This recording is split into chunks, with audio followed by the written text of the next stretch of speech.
सबसे ज्यादा हमारा गलती नजर आवेला हमारे में हमार चुनाव लड़ल हमके सबसे ज्यादा गलती आवेला कि का ई सब और ये बता एक बार देख के तू साइड हो जा हम साइड हो जाए बार बार वही पर डिस्टर्ब कर भैया ना पीछा मत छोड़ तू माल दे के अस्थिर हो जा। लेकिन ऐसे जी एगो कलाकार खाती सच पूछी तो राजनीति है ये नहीं। हम हर आदमी के हैं लेकिन जब आप चुनाव लड़ते हैं तो किसी एक वर्ग के हो जाते हैं और वो बड़ा बुरा लगेला यार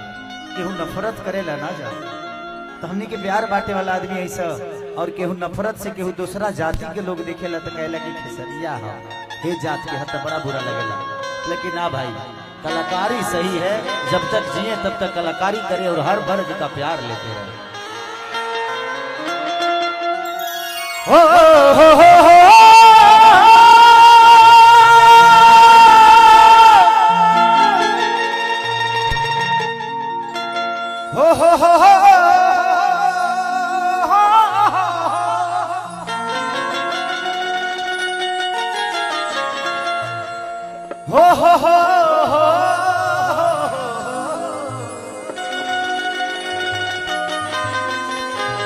ला ला ला ला ला ला ला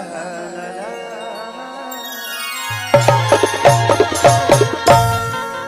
स्पीकर साउंड हो बड़ा प्यारा बजाता।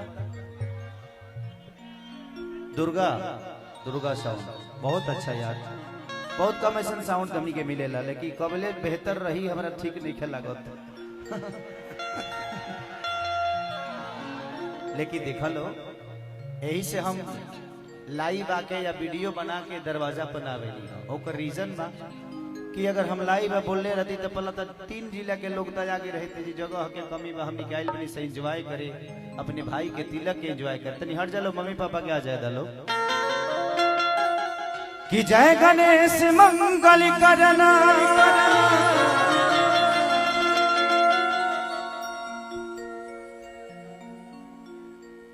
विघ्न हरो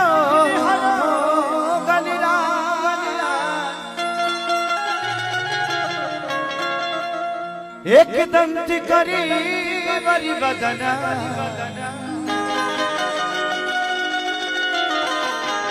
सीधे करो ममका।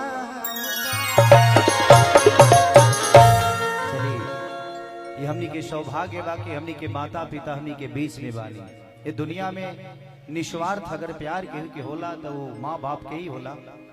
और उससे बढ़ के प्यारे धरती पर कुछ होला ना। बहुत खुश नसीब हमनी के बानी जाके हमनी के माई बाप हमनी के बीच में रह के हमनी के आशीर्वाद हमनी के तरक्की भी देख रहा बड़े और हमनी के अगर गलत करत तनी से डांटे वाला भी के होगा तो जब तक ले जिंदगी में माँ बाप बा ओकर कद्र जरूर करी। हेलो पापा उड़ा दी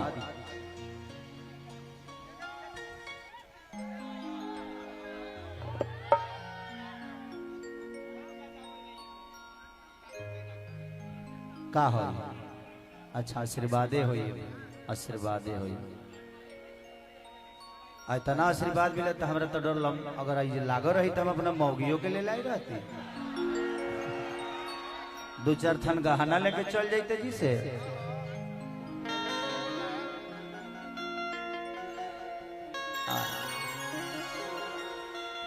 चलिए हो गई की और की आ जाए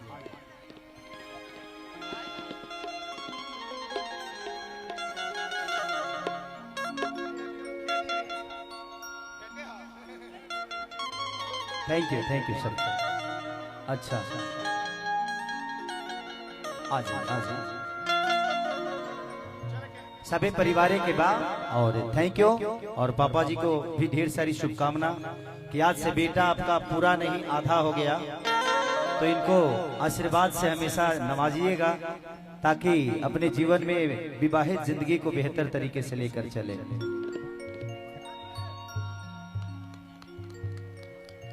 चलिए थैंक यू